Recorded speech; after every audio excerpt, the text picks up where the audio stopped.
झूलेलाल, जय झूलेलाल, जय झूलेलाल। असांजे चैनल सिंधु संगम माचिस मीडिया में तव्हांजो स्वागत आहे। त अॼु जी ख़बर आहे छत्तीसगढ़ मां। छत्तीसगढ़ सिंधी समाज जे पारां जेको पाकिस्तान जे खिलाफ़ धरनो प्रदर्शन कयो हुयो, हुन में हिंदू, मुस्लिम, सिख, ईसाई सभी धर्मनि मिली करे पंहिंजो समर्थन ॾिनो। सिंधी समाज जे पारां जेको सिंध पाकिस्तान जे घोटकी शहर में सिख व सिंधी समुदाय जे धर्म स्थलनि ते ऐं दुकाननि ते हमलो थियो हुयो, उन जे विरोध में बूढ़ापारा स्थित धरना स्थल में सिंधी समुदाय जा भारी मात्रा में माण्हू उपस्थित थिया ऐं धरनो ॾिनो। हिन में न सिर्फ़ सिंधी माण्हू बल्कि हिंदू, मुस्लिम, सिख, ईसाई हर समुदाय जा माण्हू वॾी खां वॾी मात्रा में शामिल थिया।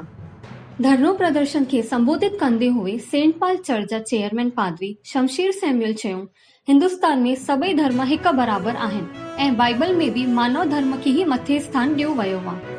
वरिष्ठ अधिवक्ता इकबाल अहमद रिजवी भी चयो कि असां हिंदुस्तान में वॾा थिया आहियूं ऐं विभाजन जे टाइम ते भी मुसलमाननि पाकिस्तान वञण जे वजह असांजी हिंद जी जमीअ खे ही पंहिंजी मातृभूमि मञियो आहे। पाकिस्तान में जेको इहो सिंधी समाज सां थिए थो पियो, इन जी इजाज़त त इस्लाम भी न ॾींदो आहे ऐं क़ुरान भी हिन खे अपमान मञंदो आहे। सिख समाज जा दलजीत सिंह सैलानी, अमरजीत छाबड़ा भी पाकिस्तान में थी रही हिन घटनाउनि जी कड़ी निंदा कई।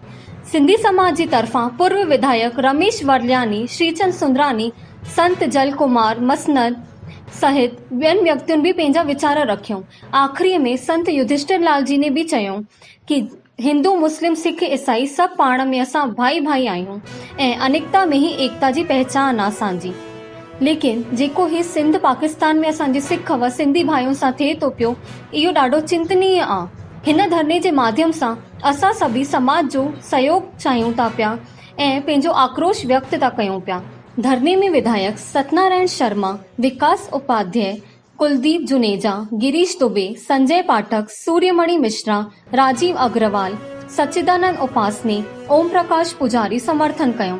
सिंधी समाज जी तरफ़ां रमेश वरेल्यानी, श्रीचंद सुंदरानी, आसूदाराम वाधवानी, किशोर आहूजा, सुभाष बजाज, अमर पारवानी, ललित जयसिंह, अमर गिदवानी, जितेंद्र बड़वानी, कन्हैयालाल छोगानी, अनेश बजाज, दौलत रोहरा, भरत बजाज, राजू तारवानी, मनोज टेगवानी, सागर दुल्हानी, अमित चिमनानी, अमित जीवन, गौरव मंघानी, ज्ञानू उदासी, भारत चंदवानी, लालचंद गुलवानी, रमेश मिरघानी, मुन्नूलाल पृथवानी, महिला संगठन में छत्तीसगढ़ सिंधी पंचायत महिला विंग, सुहिनी सोच, भारतीय सिंधु सभा महिला विंग मां राधा राजपाल, भावना कुकरेजा, डिम्पल शर्मा, कृतिका बजाज, मनीषा तारवानी, काजल लालवानी।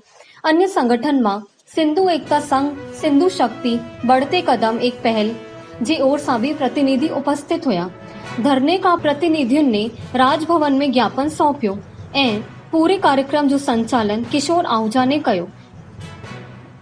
भवदीय रमेश वरल्यानी, श्रीचंद सुंदरानी, किशोर आहूजा, अमर गिदवानी, अनेश बजाज, ललित जयसिंह, चैतन तारवानी।